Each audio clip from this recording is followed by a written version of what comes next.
Hello, I'm Alex Mansfield with Manny Things, and welcome to another episode of Manny Talks Shooting, the show where I talk to individuals all across the shooting industry. We'll talk competition, self-defense, concealed carry.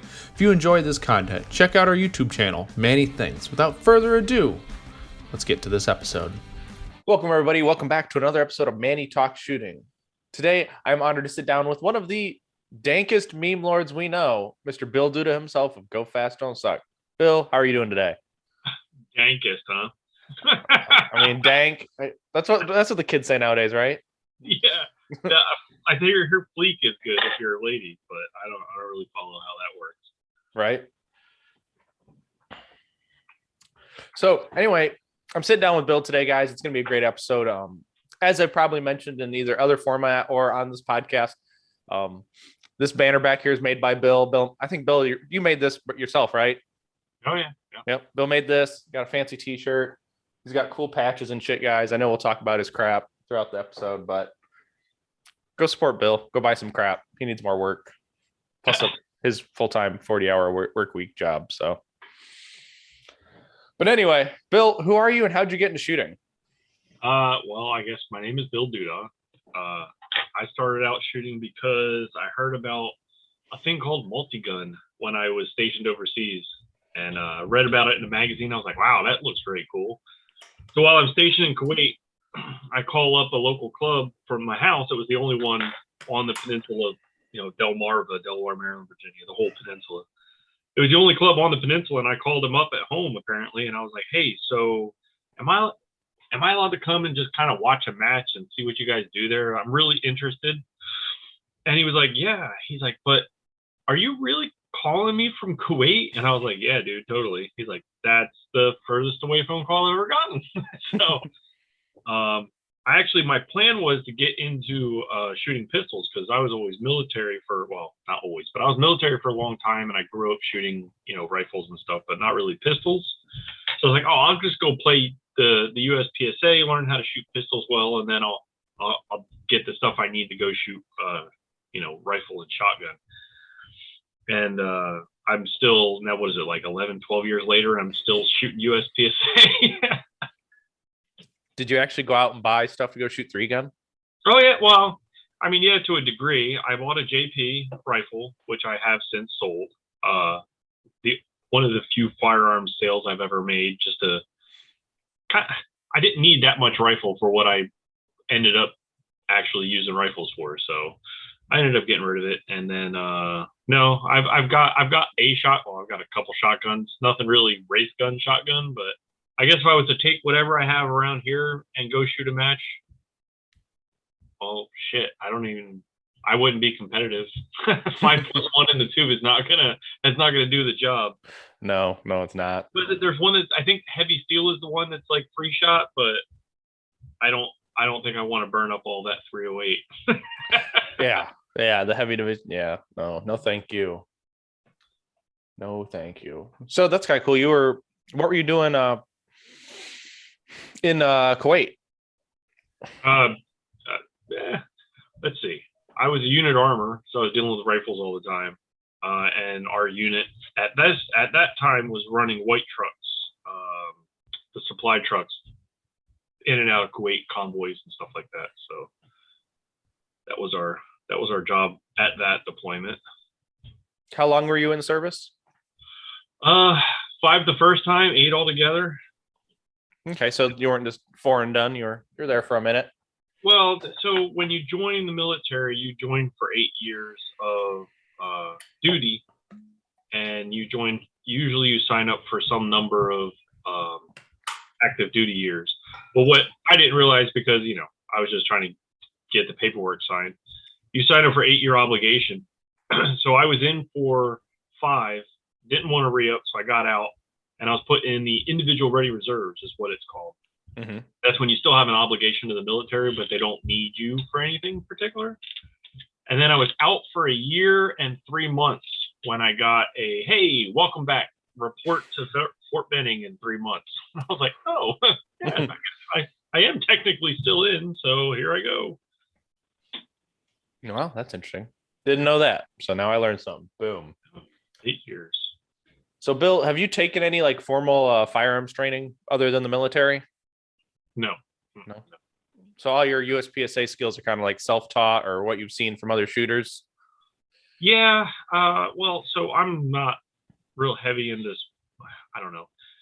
When I spend money, I don't tend to spend it on something that I think I can learn. It's not, how do I describe this?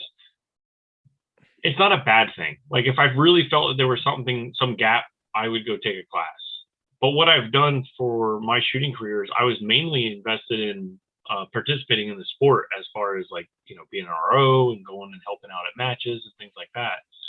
And I found myself getting better because I was watching people that were much better than me. I mean, a lot of people that were worse than me, but some people that were much better than me shoot a stage. I'd be like, wow, so that's how that's supposed to be done. And I would spend the rest of the weekend trying to break down, a single stage into how I could have done it better the next time. And I developed my skills through that painful, long process. There's definitely quicker ways of doing it. Yeah, that's interesting. But it's nice to be able to have that that eye to see what, especially if you take your own video, you can compare your watching them to you and you learn a thing or two. So, okay, you've never taken a class. Nope. And what level, what's your highest classification? I'm master in carry optics and revolver. I think, am I master in limited now? I don't know. I think I might be close if I'm not already master. Shit, I should probably look it up. So if you guys see me looking down, I'm actually spent some time shooting that rifle that I was talking about today, and I haven't. I'm working on cleaning my gun. Hey, got to fit it in somewhere, right? You got to have a clean rifle. At least that's what the military told you, right? Yeah. I went 3 range visits with the rifle without cleaning it, and I started kind of getting a little itchy. So I was like, all right, yeah, it's still running fine like you would expect, but maybe I should just go handle that. Right. I mean, there's nothing wrong with that. I mean, some people perfectly clean guns. So. Oh yeah, that's not me. Right. Oh, I am master in limited, so I'm master in 3 divisions. Yep. But you typically now you're shooting limited most of the time. Yeah, limited or limited 10. I've got goals, so my my limited and limited 10 is where you'll see me playing for a while. Well, yeah, you also live near a state that is what, capacity restricted? New Jersey is capacity restricted to 10 rounds. Yep. So they don't have that stuff. I actually grew up in South Jersey, so I was glad that when I actually started playing guns, I didn't have to go live in New Jersey. So. Right, there you go. You're already there. Yeah. I already know that hoopla, and I'm not playing those games. So. Gotcha. And so what you said, you shot revolver, you shoot limited, you shot carry optics. I knew in carry optics you were shooting. You're shooting what the fuck, that Legion, right? You're shooting the Legion. No, actually, Legion didn't come out yet. I was shooting the original X5 that I had bought a tungsten grip module for. Oh, okay. So it was, a roundabout way to get to the Legion because it didn't exist. I mean, I was still, when I bought my X5, it was still the one that had to click on the trigger reset, and I sent it to get the drop safe, upgrade done to it. So. Gotcha. And then were you shooting a Ruger or a Smith & Wesson? Smith & Wesson. So the 929?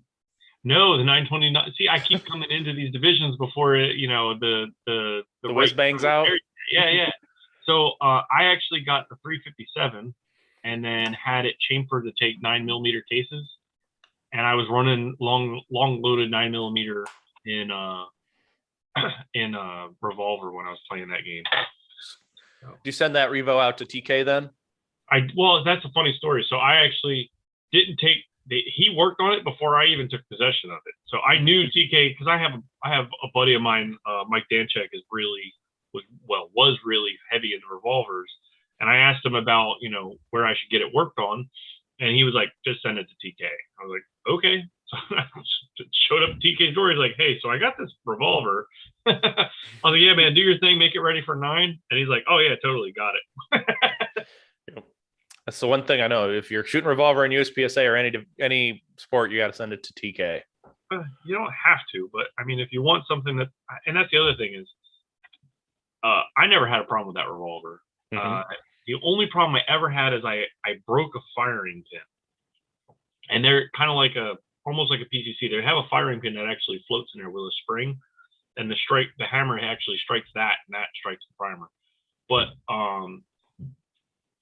the one that I broke was totally my fault, because I had started working on loading up dummy rounds, and I had loaded up some dummy rounds where I left the primer in the primer pocket. I just started hammering on that anvil over and over again until it broke that firing pin. So that was because if you're going to shoot revolver, you got to put a lot of extra work in. At least in my opinion, there's a lot of extra work to be done to get good with it. And I was doing so much dry fire with that revolver that you do like 50 shot strings, where I was just trying to keep the tempo up on the trigger pull for 50 shots. Because I found that I was getting to the end of a 32 round of fire, and I would go from bang bang bang bang to bang bang, because my wrist muscles were just getting so tired from pulling that trigger over and over again. But so I had to work at that, and yeah, I ended up breaking the firing pin, but that was totally my bad. So what would you say is the hardest thing about shooting a revolver? The reloads. The reloads? Yeah, the rest of it, I mean, there's a lot of nuanced stuff to that. You get, when you're shooting a semi-automatic, they tell you to lead with your eyes and prep the trigger and things like that, especially if you're shooting production and you got a double action trigger pull. But when you're shooting every shot double action, it really comes into play, that prepping the trigger and leading the gun with your eyes. So you're coming on target with the trigger mostly depressed for that last little hang up, and you have to learn. You absolutely have to learn how not to just try to smash that trigger over and over again. So, especially when you get out to the longer shots, you don't want it to take forever. So you can prep the trigger as you're bringing the gun down to let it settle, and then just squeeze it off for that shot. And what was the double action on your revolver? Oh, I don't know. Was it something like 5 or 6 pounds or something? And for it was like, what was it, like almost a half inch of travel to get it to come all the way back. Yeah. It's a lot of work to do. Yeah, but the reloads are really where it's at, because that's the part of revolver where you're not shooting. That's the part where you're doing something other than shooting, and you're going to do a lot of it. And you're just burning the clock up if you don't learn how to get good at it. And you actually end up needing to learn how to do more than just one style of reload, so that you can make sure you cover different approaches to stages. I had one reload. Was it the Michlik reload, right? Where you dump it into your opposite hand, hit the plunger, and that allows you to do multiple things at the same time, which is fast. It's really fast, but it's not. If you have a split case or a case that's swolled up a little bit, you won't be able to press the plunger with your thumb. So you end up switching it over so you can punch it, or punch it into a wall or something to get it out. But I wanted to run directly up range, and it was something like a 15-yard run. And I ended up dumping it into my weak hand and holding it like this as I was running. And so you got the muzzle coming like this as I run. And I heard, I went and watched the video later on. Somebody's like, "What the hell is that about?" Oh, a wheel gunner, right? Okay. Yeah, I could say I've never seen that, but I don't see any revolver shooters. No, I knew a couple teams and stuff that would come to matches that were all revolver shooters. And one day I went to the match that they were at, that they would normally come to. I went to that match as an RO, and I'm sitting on the stage waiting for them to show up. And I see them roll up. They've all got, new jerseys on. And I realized they're all got PCCs now. And I was like, damn, all of my revolver boys from the squad are gone. You guys switched to PCC. They wanted to get hip with the times, I guess, right?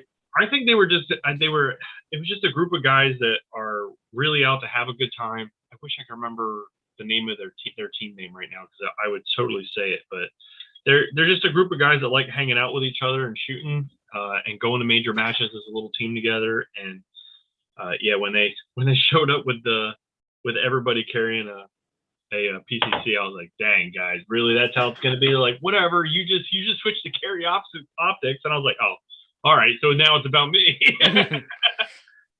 Yeah, they're just making fun of you. You didn't pick the right thing, right? Yeah.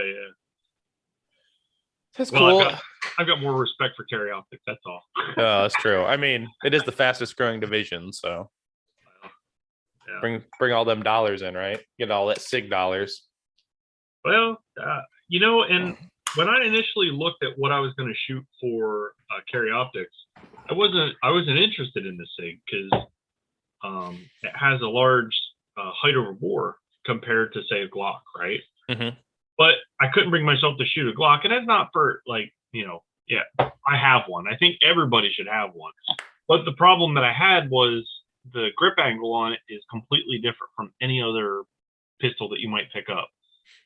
And if you get into a situation where you're just picking up whatever gun and that's the angle that you're used to, your first shots are going to be real slow as you try to figure out where to put your wrist to get that sight alignment again. So I ended up buying one for my daughter, and another thing is she started shooting centerfire pistol when she was 9, and it didn't really have the SIGs don't have as much problem with limp wristing as the Glocks do. Mm-hmm. And then I since she had it and that was her gun, I started shooting it on the side just for shits and giggles. And when I finally decided I was going to shoot carry optics to join her with her division, it was just an easy decision. It's like, all right, I've already got one. It's not as bad as I thought it was going to be. It actually shoots a lot softer than I thought, and let's do it. So I've been running. Shit, I think at one point I had something like 6 different SIGs. And you're running the older SIG dots, right? Or did you get a Delta point or something? No, actually, I've got the Romeo 1s because her RX came with the Romeo 1, and the Romeo 1 has the proper mounting holes for the original X5. So I've got two Romeo 1s with the steel shroud on it because I broke a few optics, and I kind of started to learn why I was breaking the optics. So I bought steel shrouds for them both. Yeah, because like you said, you kept getting into guns before the hot whiz bang came out. Yeah, and then just as soon as I had when I had the what the hell is it? The Romeo 3 Max? Mm-hmm. No, I didn't get the Max. I got the XL. Okay. Right. So when I got the XL in, it had been on order, but when it finally arrived to my house, I had already switched to limited. So now that's on my PCC. Ooh, that's got to be a nice little feel. Is that like your main optic on your PCC or your side optic? No, that's the only optic. I don't even have iron sights on that thing. Because I mean, honestly, if I'm shooting a PCC and the dot goes down, I'm probably shooting at distances that are not requiring sights to begin with. But my only gripe with one of my major gripes with SIGs is that the fact that they keep changing slide cuts. Like on most of those M17s, M18s, and like the regular full size guns, they kept changing the optic cuts in the back. So there's like 4 or 5 different iterations of slides for one type of gun. It gets even worse when you start to realize, you couldn't. It just pissed me off. It completely pissed me off when I had to buy an adapter to mount a Romeo 3 to my gun. Mm-hmm. And I was like, what the hell? I was like, why would you just not make it fit? Like, this is retarded, totally retarded. Make an adapter so they have to adapt it to everybody else's shit, but it should totally fit your own gun. And exactly. Max Michel must have felt very similarly, because if you look at the actual the Max that they have now, the SIG P320 Max, I don't know if it's called the Max Michel or Max. I haven't tracked that for a while, but he's actually has that slide, if you buy it from them, is actually cut all the way back, so the whole rear sight plate is gone, and the Romeo 3 will fit right on top of the slide like it should have originally done in the first place. But correct. But I've seen, I don't know if you were paying attention, but Nationals, I think I saw I wasn't at Nationals, but for the coverage, I saw 3 SIG Legion Maxes blow up. Yeah, so there are.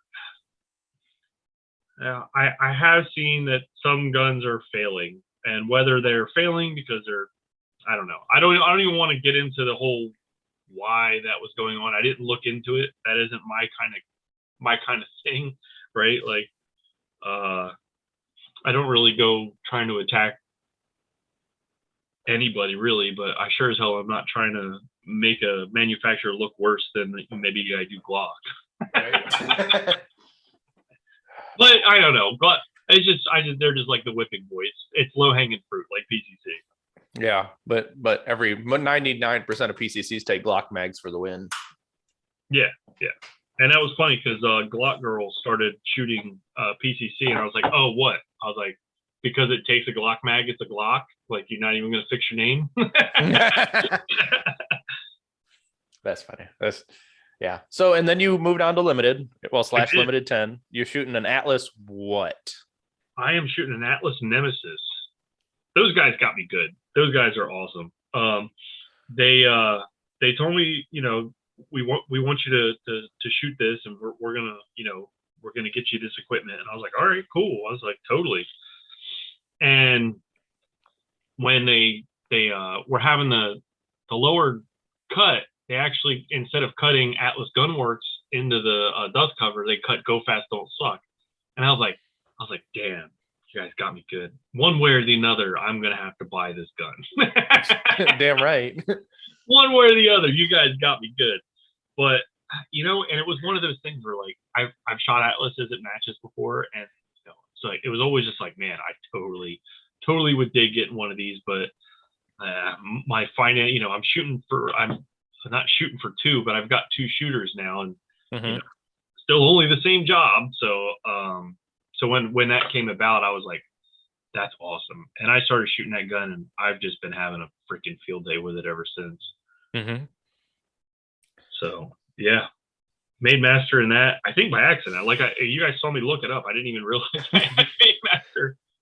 Well, you knew you were A class because that's how that works. But yeah, and when I first started shooting limited, I was actually like I would watch.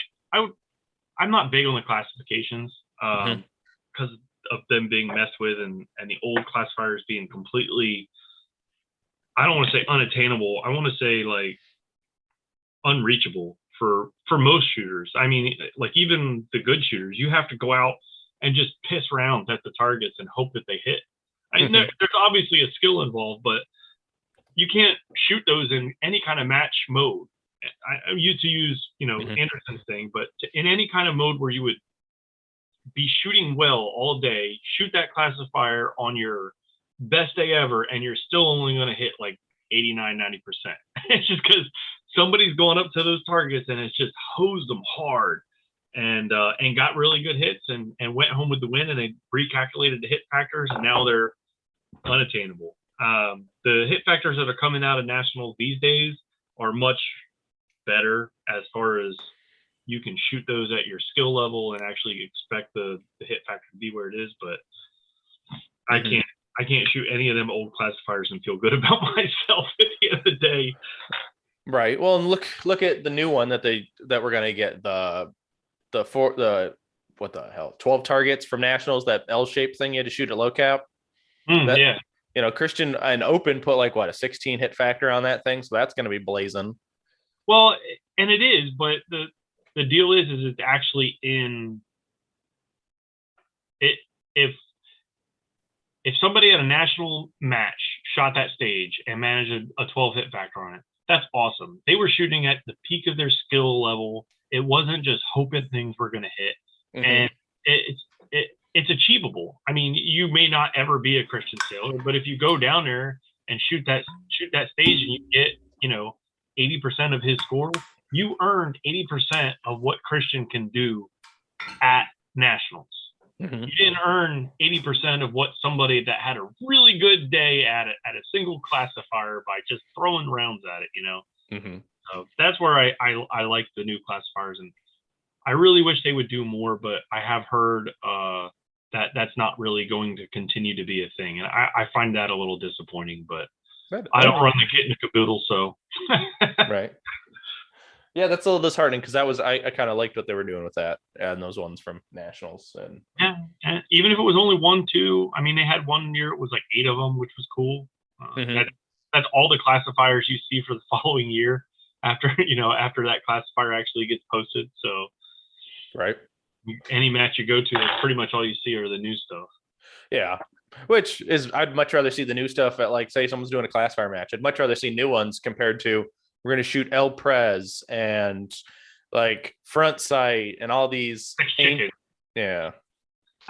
You're gonna shoot what's the stupid one with the stupid table prop one? Oh, not TikTok. The convenience store with the special prop. Oh, I don't know. Oh, Mini Mart. That's what it is. Mini Mart. Yeah. So now we're talking about classifications. How would you change the classification system if you were king for a day, Bill? How would I change the classification system? Yeah. How would you make it more realistic or in your eyes to fix it? I think they're just going to have to get rid of the old classifiers. Honestly, I mean, the only way to really, get that set back is to have people at major matches shoot them again. And I mean, honestly, who the hell wants to see El Prez at a freaking national match? Nobody does. I wouldn't even want to see it at an area match, let alone a sectional. But I think I'd like to see them keep replacing the old ones with new stuff, honestly. Mm-hmm. And that would be, I think, every year have 3 or 4 new classifiers that came out of nationals, and that would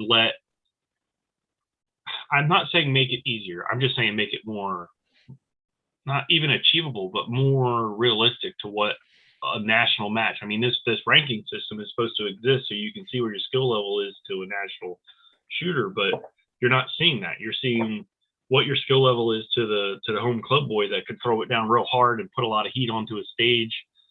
Maybe he got to pay $5 to reshoot that stage until he was happy with his run. You really don't know what's going on. Mm-hmm. But for it to be the stage that was at nationals that was shot by these guys that are the top of the nation of today, and I think that's the way it should be done, honestly. But I agree with you. Yeah, and the common person in the sport is like a B, C class level anyway, and it's like if they want to feel adequate about themselves, make it more realistic for everybody, because not everyone's doing this to be super competitive, but going out for having fun on the weekend, but cares about their classification. Yeah, and like I said, it's not so much about letting people feel good about themselves, but the ranking system is supposed to exist so we can see how we would stack up against national shooters. And mm-hmm. when you've got some of these classifiers that are out there, and you got the GMs that walk up to the stage and are like, there's no way I'm going to hit this hit factor. I don't remember what it is, but there's one that's got 4 tuxedos that are staggered off to the right. And mm-hmm. man, I threw down some hard shots at that and saw that I wasn't even close. I was in like 70%. I was like, what the hell? I was like, they're all alphas. I was, on good pace. I was timing them correctly. And then to see that it was so low, and I was like, all right. So I went and dry fire and tried to set them up with my dry fire targets. Mm-hmm. Set the hard time just to see what it would feel like even in dry fire. I'm like, there's no fucking way, man. There's no way somebody had a really good day on that stage and it got counted as a high hit factor. So yeah, it is. Well, speaking of your dry fire targets, what made you have the desire to start those in the beginning? I didn't. I didn't. So those decals were started actually by the original owner of Alpha Gorilla Sports. Okay. Alpha Gorilla Sports was doing the jerseys and the dry fire decals, and decided that they kind of had their fill, and he was done with the whole idea, and he was looking for somebody to buy, but he was selling them off on like pieces. Like he came to me and he was like, hey, I know you're doing this thing with Go Fast Don't Suck. Do you want to buy the rights to the dry fire decals? And I was like, no. I was like, I don't know why I would buy a single product. I don't know what I would do with that. And then it was like shortly, hell, it might have been just a couple days later, I found out he was actually talking to some other people to see if they would buy the rights to the artwork and jerseys he's got. And I was like, whoa, let's talk about this. You're selling the whole thing. I was like, why don't you come talk to me about selling the whole thing? And we had a conversation. We came to a price, and I bought the rights, which includes things like the printing, pasting, and scoring the USPSA, United States Pasting and Scoring Association logo. Yep, right there. Yep. And stuff like that, and all of the artwork they had already done and the designs for jerseys and things like that. We started running with that, and so my original thing was I didn't care necessarily to have an individual setup like that. I had the targets already. They had been up in my house for like 6 months before this conversation was even had. And I knew they were a good product, and I also just didn't want them to die off if that was going to be the case. So yeah, I bought them up, and then it was as soon as I had the rights to it, I sat down and created the 8 stages for Steel Challenge, because they were just completely. They only had one option for dry fire targets, other than paper plates and Post-it notes, and it's an expensive option. So I found, well, I'm already doing this thing, I could probably make the kit for like $30. So I went at it, and I've had some pretty good success with those kits, because those guys really need to work at it to get good at those stages. So you decided to, besides because you don't just do go fast, don't suck for a living. You actually have a real job. I wish. I mean, I wish. The wishing part is I wish I could do go fast, don't suck as my day job, because I love this more than having a day job. But that's the one that pays my bills and keeps the clothes on my kids' back. So that's what I'll be doing until I find a way to make this a permanent situation, day job type thing. So and then you're just doing this to like pay for your shooting and have fun with it. And I mean, I know it costs money, Bill. I'm not necessarily laughing at you, but the funny thing is every dollar that Go Fast Don't Suck has made has been being used to make Go Fast Don't Suck bigger than it was the day before. Right. So you're reinvesting. Right. So the only money that has been pulled out was to pay back an investor that, a silent investor that just wanted to come in to kind of help make sure that this thing started off. And really grateful to Cliff for that. He's an awesome dude, and got him all of his money back. But it was it's a long road of trying to find products that I would use, or that I do use. I don't want to put stuff out there that wouldn't be something I would use. And that's probably a lot of my military stuff coming back. I wouldn't ask somebody to do something that I wouldn't be willing to do or haven't done myself. So it's the same thing when it comes to the business world. I don't see myself I bought, I started seeing them on the range. They have these collapsible chairs, right?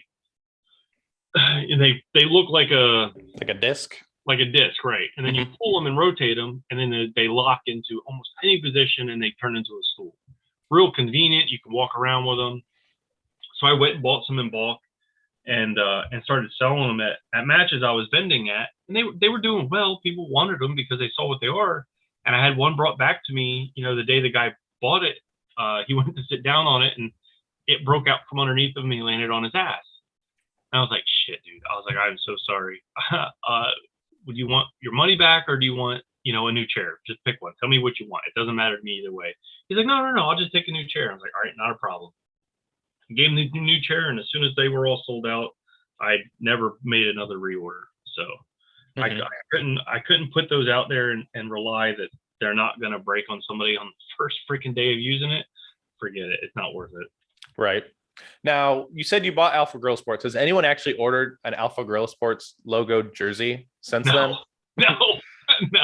And that was one of my original worries, was maybe there to be a junior shooter or a team that's got a junior shooter. They're not going to want it to say Go Fast, Don't Suck on it. So I should probably leave that brand there.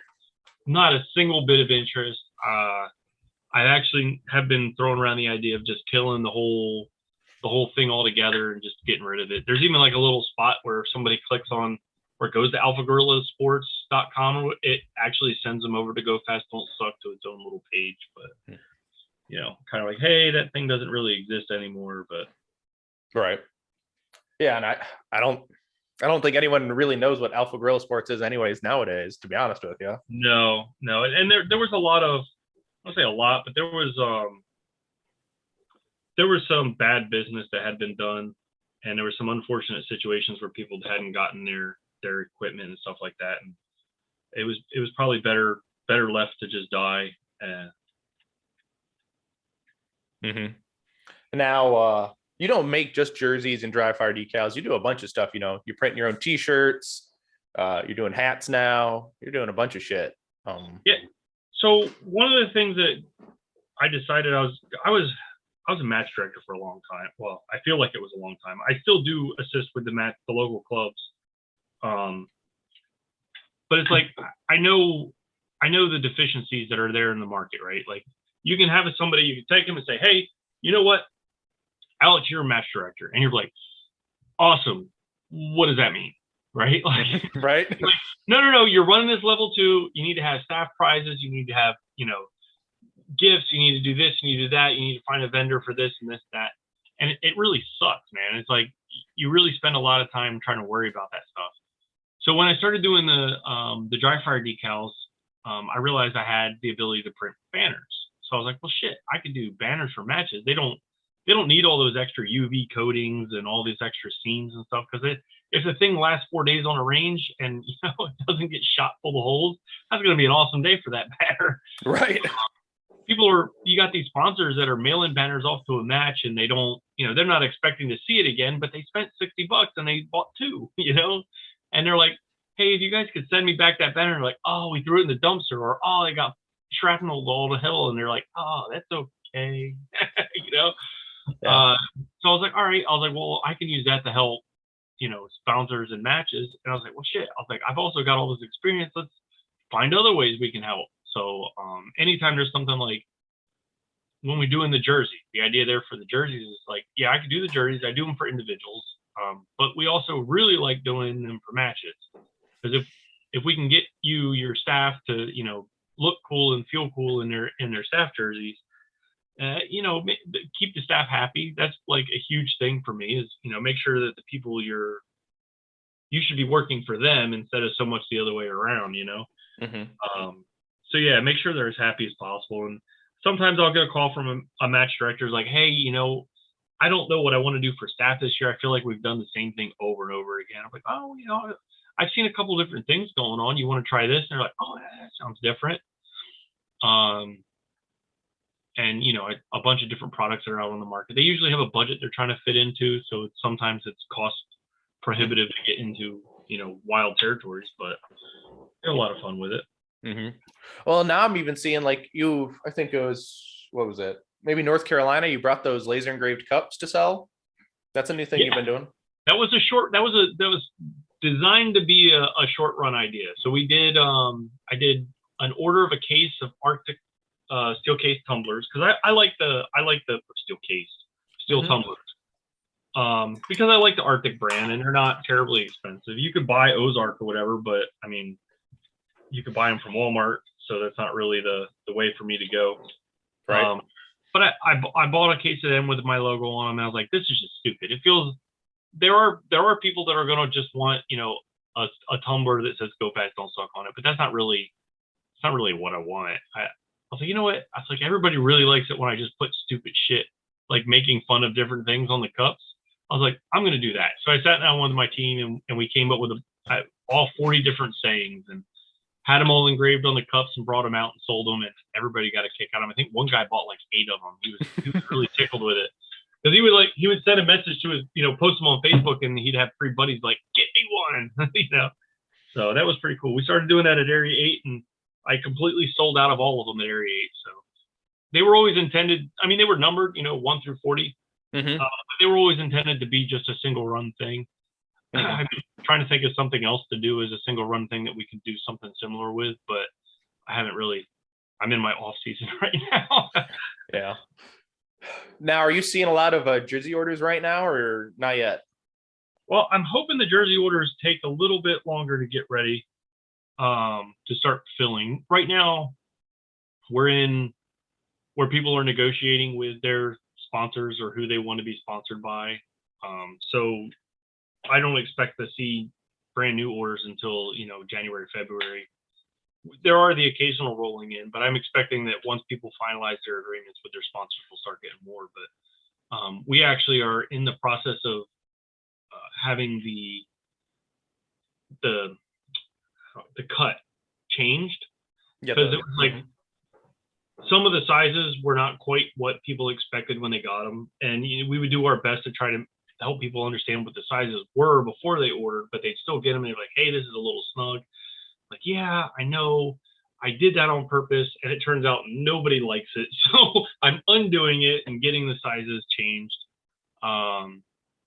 Trying to make it so that the size between the polo and the t-shirt version that are normally at matches for like the match jersey or the staff jerseys. Make sure that those are very close in sizing. Right now there's a gap where they're not quite the same. So my hands are covered in carbon, so I'm not going to go pick up those white shirts, but I have a box of them that we got and we're pretty happy with them. I'm just waiting for a couple more opinions to come back from people that I'm only one size. I'm trying to send them out to some plus size people and some little people and get their opinions on the sizing of them and the fit. Well, I hope you sent one to the monster. I mean, she's freaking tiny, so. I have to measure her to make sure she's got good fit, and she keeps growing, the little jerk. That was the one thing I did like about Race Gun Nationals, was she was on the live stream more than once, and you can see her, and frick, she's tiny. God. Yeah, so Sasha Danchek started shooting competition when she started shooting open, and it was funny because she's so small at the time that she would shoot the open gun and the recoil would rock her back on her heels, and you'd see her be like bang bang, and then she'd have to get forward again, bang bang. But she's adapted to that. She's, with that and her schooling and stuff that she's got going on, she's been moving up in the world, man. You watch her draw and then, engage a series of targets and then do her little drop step, which is completely different from a dude's drop step. It's hilarious.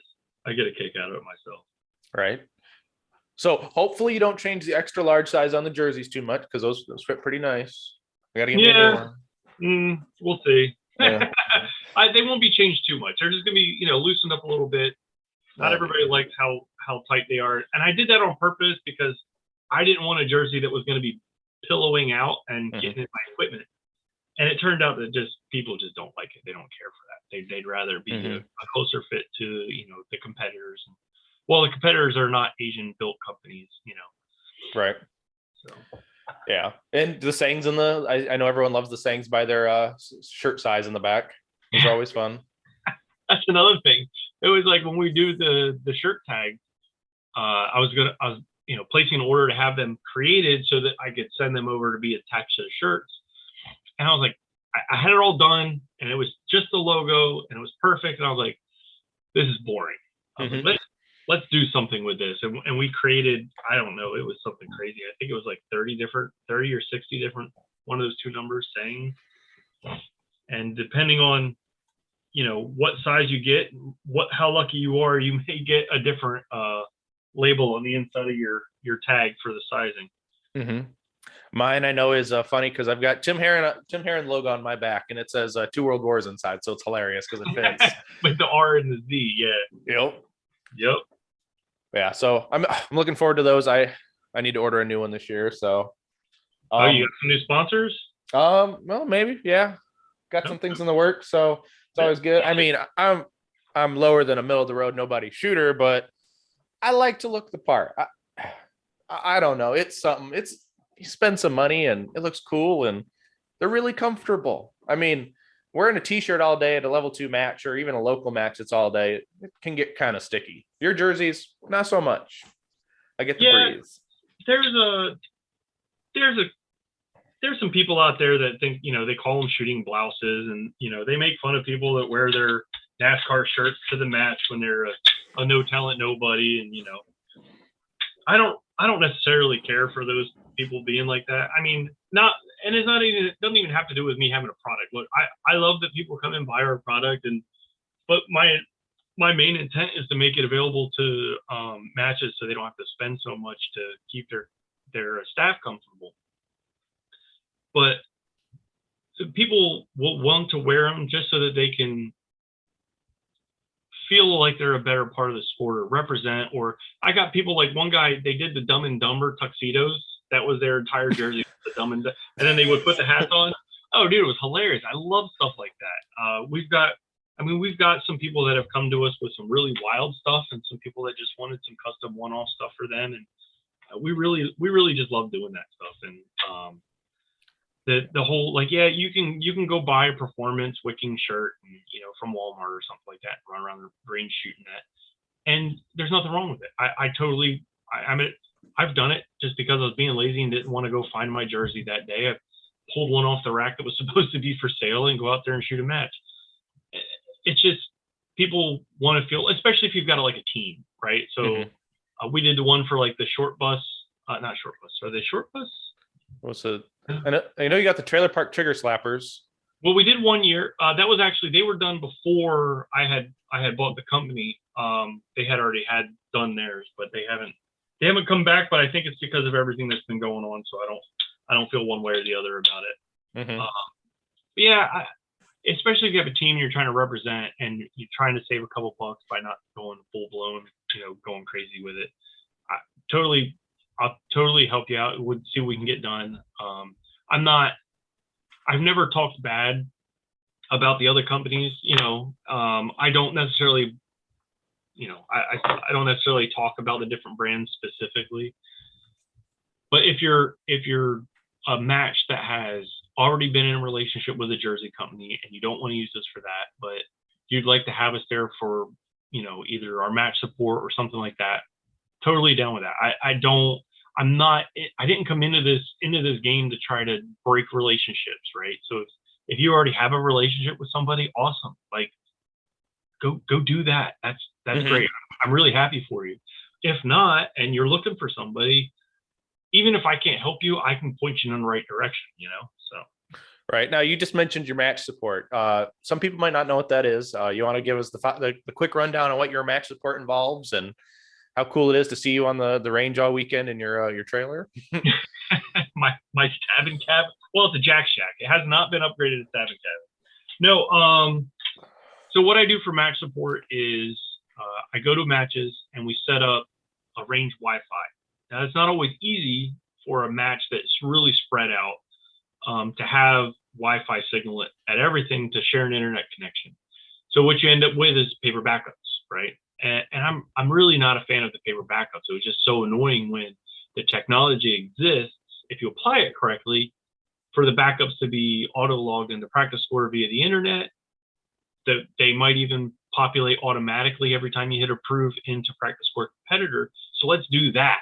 And I looked at what it was going to cost a match, and I was like, there's no way they're going to spend $2,000-$3,000 to make this happen. No way.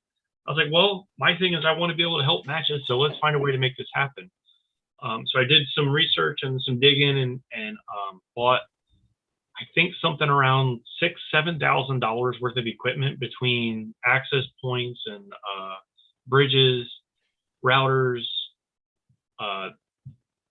tablets, battery backups, everything a match would need for us to show up, give them all of the technology, and let them run their match without paper backups. Have their competitors see their scores as quickly as possible, sometimes even instantly with practice score competitor. And that's been a huge success, man. We did something like 8 matches last year, which was awesome. I'm already confirmed for 13 matches for 2022. And I really don't think I can fit any more in without either ending up in a divorce or losing my job. If this was like my full-time gig, I think I could totally make more work, but holy mackerel. I'm going everywhere from near Bangor, Maine twice, all the way down to South Carolina and North Carolina twice. So I'm going to be all up and down the area. Might even be getting out to Kentucky at one point. I have not confirmed that because I'm scared. And on your 2021 schedule, didn't you make it to Who's Your Daddy? No, I didn't make it to Hoosier. I sponsored it. We sent them swag and things like that, I believe. Gotcha. Yeah. That was an IDPA match, and I was like, I saw that you sponsored it. I'm like, damn it. That's like 50 minutes from my house. I'm like, damn it. Well, I wasn't sure. Yeah, you didn't miss me. Yeah, maybe. But anyway, so 13 already. That's freaking fantastic. Hopefully your wife doesn't kill you. Oh, well, we'll see. I mean, I'm really hoping that's going to be it, because I don't know what I will do for my PTO, and stuff like that. I was already looking at my PTO, and I'm like, how the hell am I going to squeeze this in my limited schedule? Yeah. And I can't just show up the day of, staff shoot and expect everything to work. I got to show up the day before to make sure all the connections are made. And right. At least a half a day before, Test everything and charge it up. So yeah. Bangor, Maine. How long is that of a drive? Retarded. So I've scheduled those two. So those two that I've gone up to Maine for next year are the Trident charity match and the Area 7 championship. Now the Trident charity match actually follows the Staten Island, what are they? Steels shootout or something? Yeah. Okay. And I'm doing that. So it's actually the next weekend. So what I'm doing is leaving my equipment there and then pulling it up to Maine from there afterwards. So that's not too bad then. And Area 7 is the weekend after Area 8, which is up in Pennsylvania. So that's kind of on the way too. So I've tried to line them up like that. I've had a couple of them fall through or it didn't quite work out that way, but because that's a lot of equipment. I'm bringing next year I'll be bringing an ATV and stuff because just to make it cheaper to go around and plug in the battery packs and make sure the access points are running and stuff. So and you're pulling a travel trailer with your truck, and where are you gonna put the ATV? Because I didn't think you had a toy hauler. It is a toy hauler. Yeah. Okay. Yep. So put the ATV and all the equipment goes in the trailer and tow that along. And when I get tired, I can sleep at a truck stop, or when I'm at a match, I'll just stay on the range for the entire match just to keep the cost as low as possible. So it's like I did the math, and even going back and forth to Maine, hotels you used to be able to get a hotel for like $65 a night, right? With gas prices the way they are, there's no way I would travel up to Maine with a travel trailer. But with gas prices the way they are now, and the hotels being $150 for the same one that was, $65, there's no way. I can't afford those hotels. So yeah, especially when I'm just, my effort to make the trip worth it is to hopefully sell some shirts and swag and dryfire decals and stuff to make the trip pay for itself. So right. I do have an announcement about next year if you want to hear about that. Go right ahead, Bill. That's what the people want to hear. They want to hear you with your great announcements. I don't know about great. So we've upgraded our efforts for next year. Obviously, we're doing 13 matches. That's what I've got on schedule right now. What we did is I went to a handful of sponsors and said, hey, I would like to bring you guys on as a partner. I was like, there's some of you guys do equipment, some of you do other things, but what I'm looking for is that I can bring your products and show them to the competitors, let them get a chance to try them out. And if they need the stuff, we can totally sell it to them there on the spot. So we had like a 10 by 10 canopy last year. So now I've got a 10 by 20 foot custom printed canopy coming that has the 6 sponsors that are joining me, along with stage marker flags that each, will go around the stage. And we've got really awesome companies that have decided they want to come on board with that. We've got Atlas Gunworks has joined us. We've got Red Hill Tactical. We got Premier. Bobby Q joined us. Love that guy. His hot meat is so delicious. It's edible. The edible meat. Yeah. We got Hunter's HD Gold and Guga Rivas. Now I think I said I got caught up saying my own words and really didn't pay attention to if I was saying all of them. But, you said 6, so yeah, I wrote it down. So yeah, six plus me makes that 7, and we're not. There's no intention to dilute the sponsorship any further. We want those guys partnered with us. I'm really looking forward to getting their equipment out on the stage, or not on the stage, but in the booth, so that people can come by and finger bang an Atlas and decide if that's really what they want to spend money on. I would suggest it, but why take my word for it? If you like finger banging it now, here's a handful of ammo. Go shoot it into a berm somewhere and come back and tell me what you think. Right. Yeah, so all 13 of those matches, we will have all of those guys, well, short of barbecue, and we'll have his barbecue sauce and Premier, because Premier is a custom ear molds. We're actually trying to make sure that we're all at the same matches as far as barbecue and Premier go, as much as possible anyway. So yeah, I'm really excited for 2022 and getting that gear out in front of people so people can get a better chance of looking at it. Especially, I'm just super excited about it. It doesn't seem it right now because I'm tired from spending the day on the range, but man, I can't wait. Some of these brands have been around and people, have an opinion because of what somebody said. And I'm just excited to get it out there in front of them so they can take a look at it themselves and make their own decision. Right. And not every company can actually sponsor every match. So the fact that they're partnering with you and you can go to these matches, it gets them out there in front of maybe competitors who haven't seen them or haven't been able to before. Like I've actually for like 4 months now been looking to get some premieres, but I got to be at a match where they're at. So it's yeah. It's a little bit of a tough thing when you got a brand like that. And I've been working with them to try to find, people they trust and stuff. So they have a range limitation, just like I do, as far as how far they can go from home before it just doesn't become worth it anymore. And we need to make sure that we've got partners of theirs in locations that we're coming to make sure we can make sure there's at least an ears guy there, right. I used to go to the match and I'd be like, man, super excited. I'm going to go and I'm going to see somebody I can buy some primers from. I'm going to see somebody I can buy, a couple magazines from. I've been looking at these mag pouches. I hope that guy has it. And the only person that might be there is the ears guy. And I was like, this is lame. Like, this is supposed to be an area championship. It didn't feel like, an event. It just felt like a bigger local match. And I've been really working hard to make it so that these become more events because there's something, there's vendors there, Right. Exactly. And I'm looking forward to 2022 as well. More majors for me, getting out there and exploring the world and my neck of the woods. I'm lazy. I'm only going to drive like an hour to 3 major matches this year. So you are lazy. They're at my local club. I can't complain. You can't. I'm driving to a major match is going to your local club. That's not driving to a major match. I still got to drive an hour to get there. Unless you've gotten on your motorcycle and drove up to New Hampshire for Area 7. Was it New Hampshire? I don't know. One of those. Probably because I don't. Yeah. You drove up on your motorcycle? I've been all the way up to New Hampshire for a match on my motorcycle and all the way down to Alabama a couple times for Talladega on my motorcycle. So you drove to nationals on a motorcycle? Twice. And you had everything?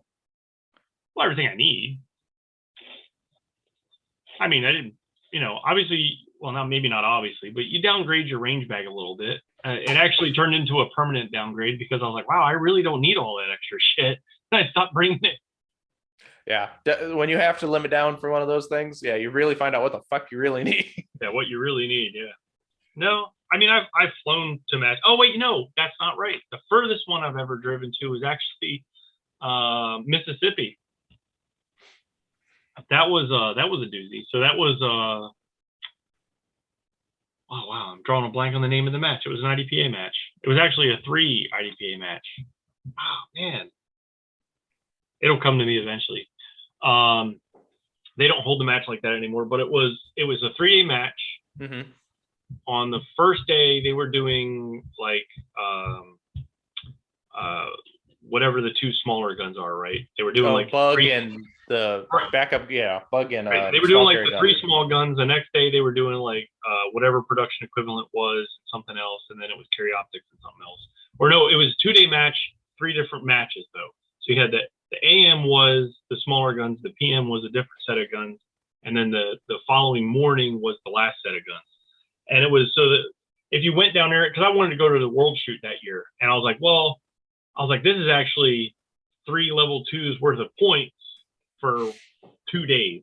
Fuck it, let's jump on the bike and go down there. Mm-hmm.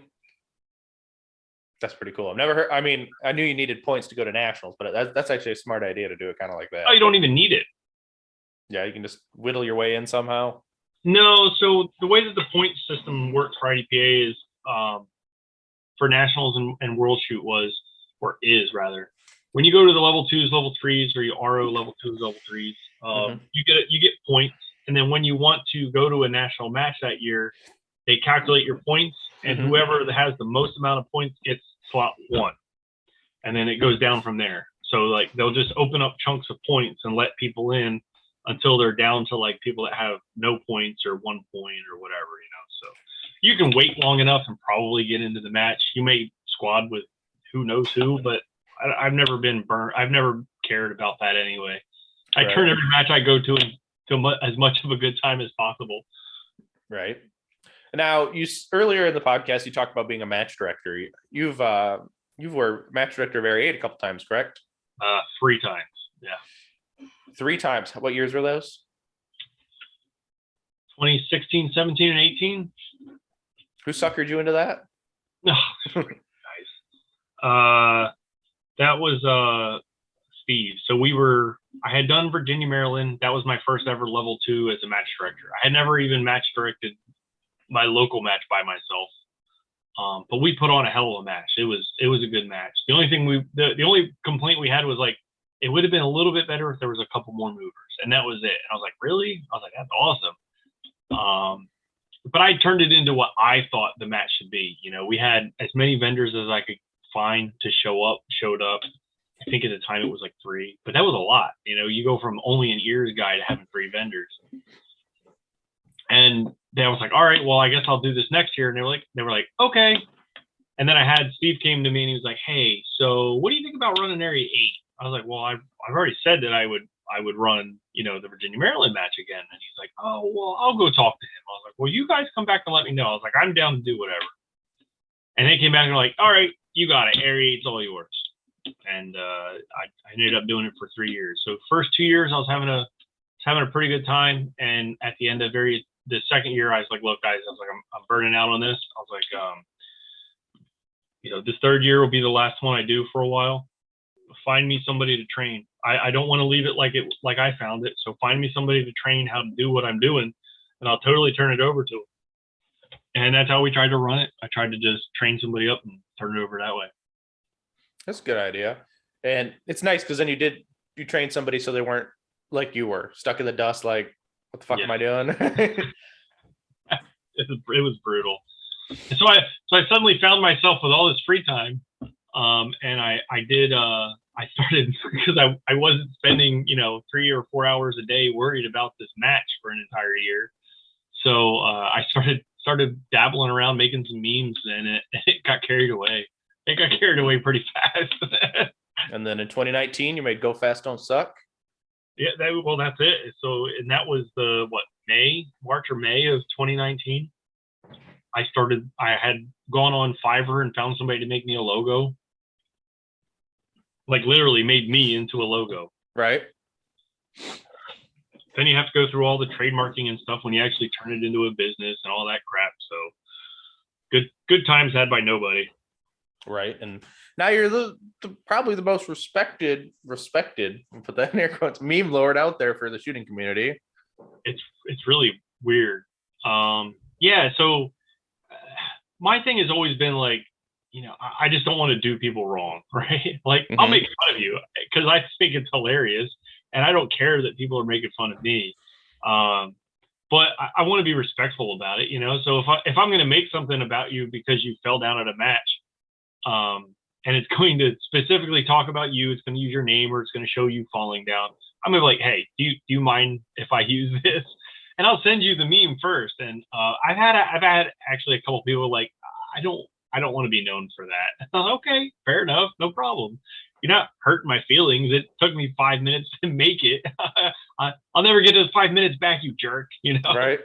So we do stuff like that. And if there's something going on wild out there that we don't, you know, we may end up, talking about them without actually using their name and stuff like that, or making up a name or something. But it's just because some of these guys will do some really wild shit, and it needs to be addressed. It's just too juicy not to make fun of. But right, like what the biggest thing this year was desk pop. Yeah, range pop guy. Yeah, that was a shame. You never want to see that kind of stuff happen. And I've always done things like wait till I got confirmation. And when I got the video, I was like, all right, so we can make memes about it because watch this, you know. But there's always wild shit, like the Foley thing when that happened. Mm-hmm. I was actually, I was sharing an Airbnb with Trevor. Mm-hmm. When he came back and told me the story, I was like, all right. I was like, you guys are just mad because I left the range early and you had 20 minutes to make up a story on your way here. And you're like, no, dude, listen. And they told me that there was enough details. I was like, really? So I went the next day and I talked to Mike. I was like, Mike, I was like, what's up? Are you, and he finally came around and was like, yeah, he's like, what you heard, whatever you were told was probably pretty close to what happened. And I was like, damn, dude. I was like, are you okay? Is running this match are you stressed out or something? Like, are you all right? And that's when I started, people figured, well, anyway, we didn't talk about that incident because it wasn't public knowledge. And I wasn't going to go around, we have a pretty big following, and I'm not out there to try to like get people canceled and have their shit, taken away and stuff like that. But I'd rather wait until whatever we're going to talk about is already public knowledge. So I was never trying to be a news source until this year. We started to turn into a little bit of a news source. Yeah. Well, just like what you made the meme about wearing masks at nationals and people blew up and called headquarters, and yeah, that pissed me off, man. Like, I couldn't believe that people were like freaking out and like calling headquarters about our stupid meme. I was like, it has a CNN logo in it. Like, why would CNN ever talk about USPSA in the first place, right? Like, why would it be breaking news? Well, let's use our heads a little bit. Yeah, so I ended up altering that meme so it was like, hey, you guys are morons. Stop being morons. True that. It's like people get mad and like, they read the Duffel blog and they're like, oh my God. It's true. Well, Bill, we did get some listener questions. Some of them might be spicy. You might have added your own because you feel like it. So we'll go through these. Another meme lord decides to ask, when is he going to bring back his shirtless CrossFit videos? I turned my original Instagram was never intended to turn into a business page. And I just started using my original personal Instagram as, the business page. So yeah, if you go back far enough, I think there might still be some shirts.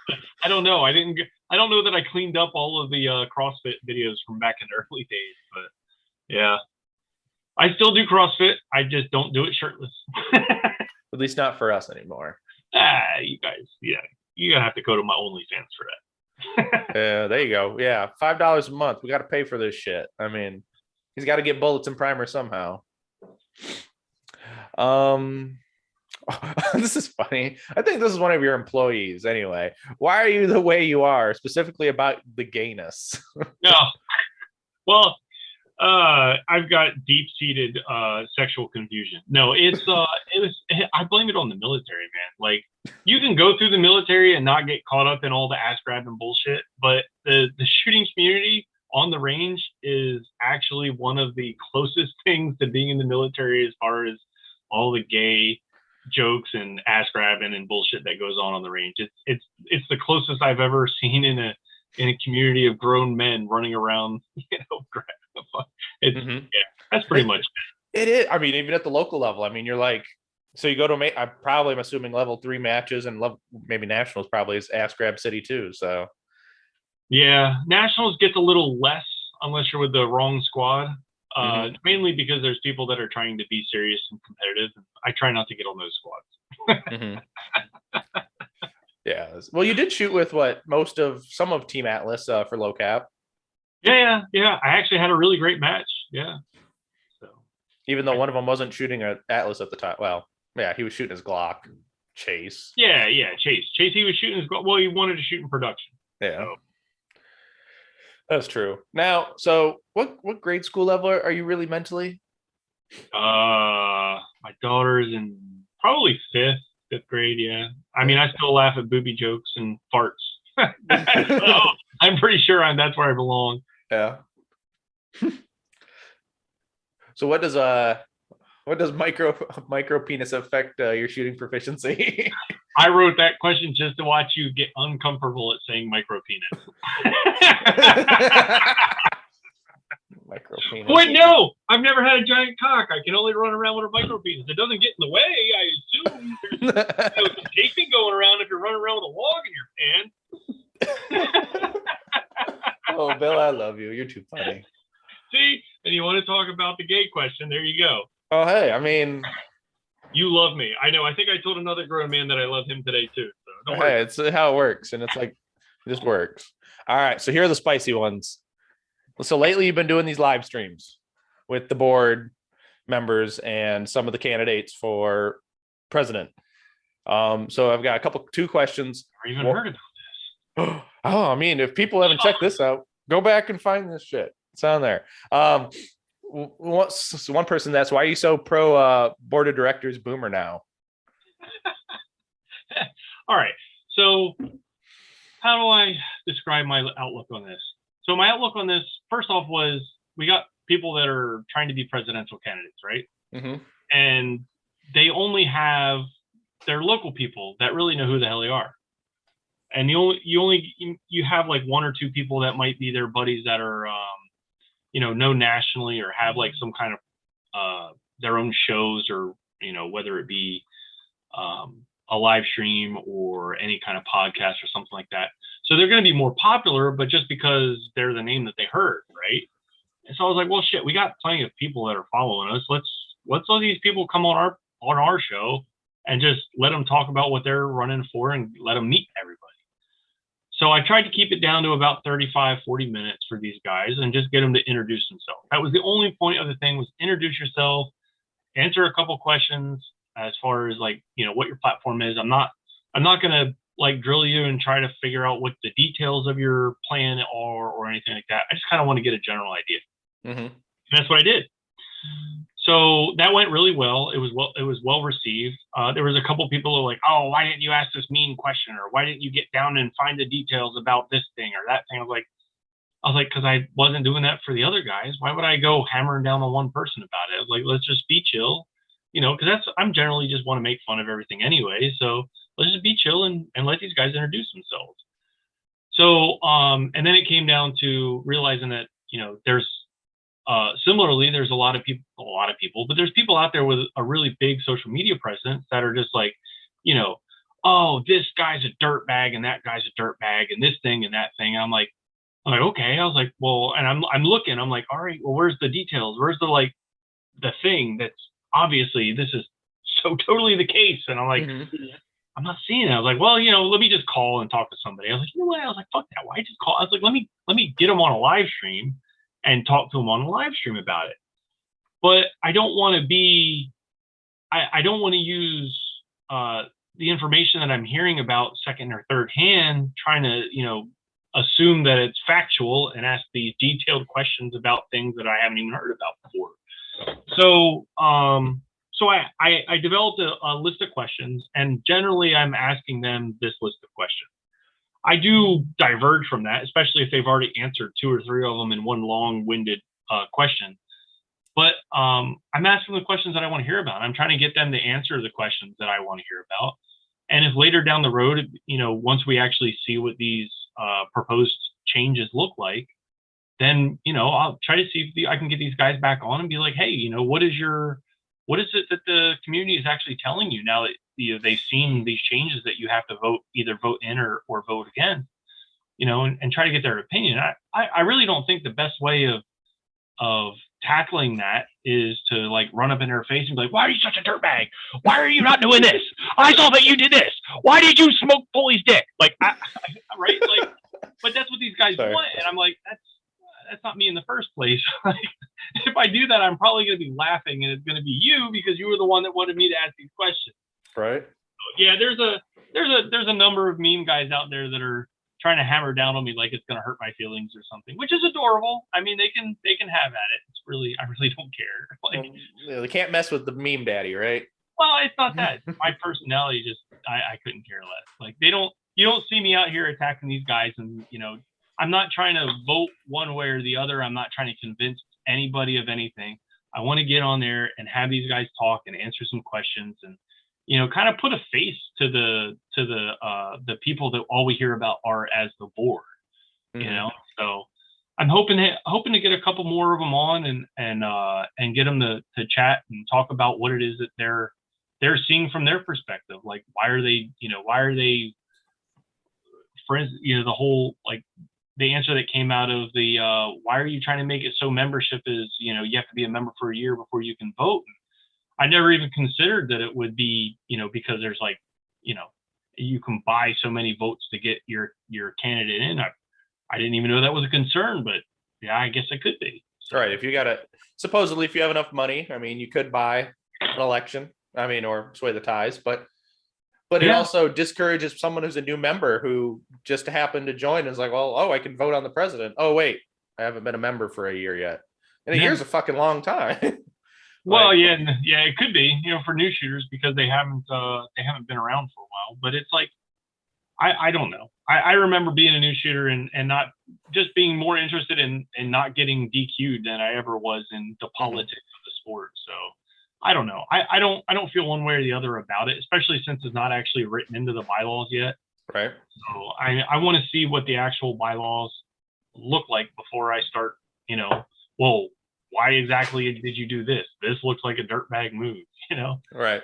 I got people that send wild questions in the messages, and I'm like, I don't even know what the fuck you're talking about. Like, I've never even heard about whatever this thing is. So, and it gets even worse when I start like asking around the community, like, what is this rumor that I've been told? And they're like, and people within the circle, and they're like, I don't know what I'm talking about. Right. Whether it's true or not, or I'm talking to other people that are in the industry and they're not knowing what the hell they're talking about. So, right. So, Bill, you are a life member. We've talked about this before. You're a life member, and so it was a little harder to get rid of you, I guess, right? But I just got tired of paying the annual dues. Right. Well, now currently in our bylaws, it says you have to become a life member before taking office, and supposedly in the proposed changes, they want you to become a life member before you even think about running for president or whatnot. What's your take on that? I'm just kind of curious, since you are a life member. What, do I think that you should be invested into the sport longer than a 3-year term to actually like run for a thing? I don't see that as being a bad idea. I think for area director and up, yeah. I mean, you're taking like put your money where your mouth is a little bit, I guess. I guess the thing right now is like you can get elected into office and then you have to become a life member after that. Mm-hmm. They just want them, I guess. I don't know. I don't really see the point of it as far as other than being put your money where your mouth is. Right. I don't know. See, and that's the other thing is we're sitting here trying to discuss somebody else's intent where I'm trying to get them on here and be like, hey, was it you that proposed the life member thing? What was the intent there? What is it? What is the fear? What is it you were talking about? And try to understand it rather than just you and me sitting here trying to come up with a reason why it might be done. Right. Well, and honestly, I mean, I'll tell my listeners, I'm probably going to become a life member because I don't feel like paying yearly or 3 to 5 year dues. I'm just like, even though it's cheaper to pay the non-magazine fee, but I mean, I'll be in this sport a long time. I've only been in it for 2 years, but I'll be here a while. I'm running on 12 years now, and I think I became a life member 2019. So I was like, well, I've done nearly 10 years of this. I'm probably going to keep doing it. So just pay them to be a life member. I'm already an RO. I was an RO within the first year. I was like, screw it. I'm gonna get my CRO. The other thing is you weren't supposed to be an RO within the first year. Mm-hmm. You were supposed to get some experience in the sport before you tried to be a. Honestly, I wouldn't even. I'll tell you, I didn't even touch the timer before I came an RO because I didn't want any bad habits. And everyone was like, "What the fuck? You never touched this timer?" I'm like, "No, I didn't want to fuck somebody up." And I didn't, honestly, before I became an RO, I really didn't know the rules that well. So, like, why would I want to dictate someone's, not have good competitive equity without actually knowing the sport and the rules and our scoring system and penalties? I mean, yeah, that's not a bad take on it. The 1 year thing is supposed to be so that people have some time in the sport and get an idea of what's actually going on before they try to run shooters. The other side of that, though, is if you do take the RO class, you learn the rules a lot faster. It's a lot easier not to break certain rules other than just being warned about it. So it's got its gives and its takeaways from that. You got a lot of people that go take the RO course to learn what they can argue about, not argue about. There's a lot of, ROs out there that just won't pick up the timer in the first place. So. I am very lucky, though, in our state I live in Michigan. In our state, we actually have a range master instructor who lives about an hour and a half from here. So getting an RO class is pretty freaking easy on a weekend. In Michigan? Yep. You know the guy that makes Pro Grip? No, wait. The guy from Pro Grip is Michigan? Yeah, I'm trying to freaking find that guy or whoever it is that makes the stuff. I'm trying to get my hands on him. I will. Let me write that down. I'll throw my antennas out and see if I know a guy. Yeah. I mean, that's the nice thing is USPSA, you can find enough connections, you'll figure it out. We'll figure it out. Yeah, you pull in the right thread, and somebody will pop out of the woodwork. So, Bill, besides what matches are you going to this? I mean, you're going to 13 as match support, but is there any matches you're really looking forward to, either shooting as a competitor or going out to as match support? I'm going to 13 matches, as 13 major matches it is, and that's a lot. So yeah. I'm not really. I mean, if I was going just to shoot, I mean, you look at like the Williams sisters, and they can pull it off because they'll go and they can hit 2 matches in a weekend, so they can do a lot more than 13. But trying to actually bring all of your equipment to a match setup and then get home for work on Monday, that's brutal. I'm trying to go into my sent folder here. I actually made that list schedule. So let's hear it. It looks like I put it in order. So I got Area 6, the Delmarva section match, South Carolina section match, Area 8 Steel Challenge, Mid-Atlantic, Staten Island, Maryland State. The Staten Island is different than the steel match. So it's the championship or something. The level 2. That's really a different setup because that's the 2 ranges, right? 2 ranges. Yep. In the fucking city of New York. And they're like the 2 ranges are a mile from one another. Oh crap! Hold on. I can't see my list now.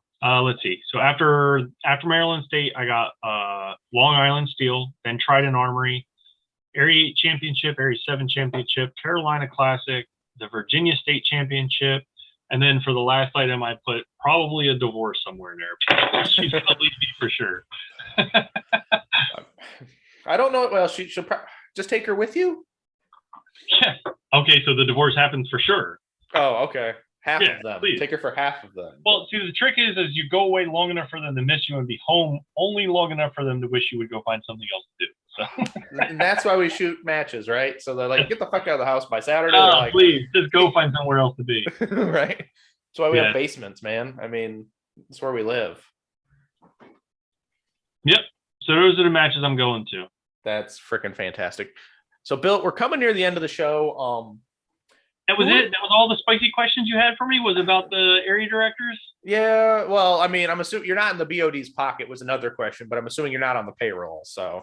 Oh, yeah, no. So if you're on the payroll, you'd be going everywhere. Well, that was funny because I saw that come out, the suspicious dog about me being the PR firm hired by headquarters. I'm like, you guys really misunderstand my relationship with the headquarters, I think.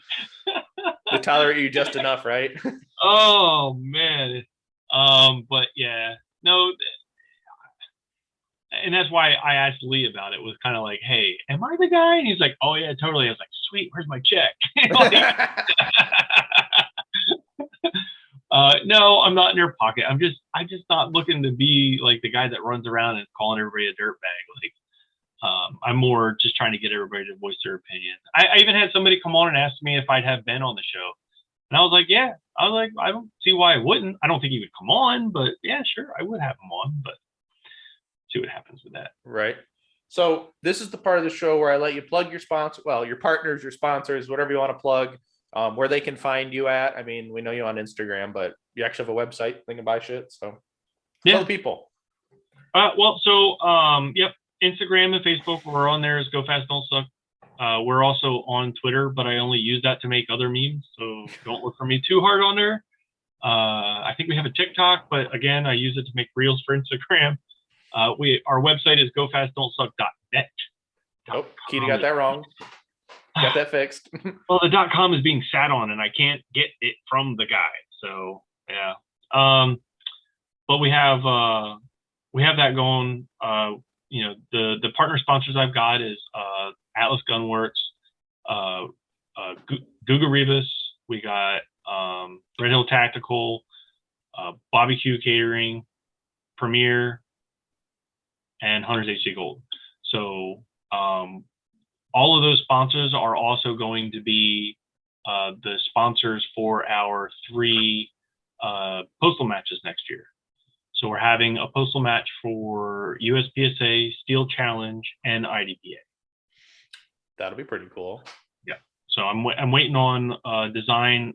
I'm still trying to get in contact with well, I've been in contact. I'm waiting for stages from the. We always do a Celebrity celebrity stage designer, and I'm still waiting on those guys to kind of give me their stages, because especially for the Steel Challenge one, I'm reusing the plates that are on a stage already to make it a different stage. That way I don't run into a situation where a club is like, I don't have 17 rectangles. What the fuck? Like, right. So I'm trying to reuse those and just in a different way to make a different stage and have a championship in that regard. That's pretty cool. Yeah, that is definitely awesome. Well, Bill, I appreciate you coming on. We bullshitted. We had some fun. Hopefully I learned some things. You learned some things. The people learned some things. And to remember, until next time, guys, get out and do the things. We'll see you on the next one. take it.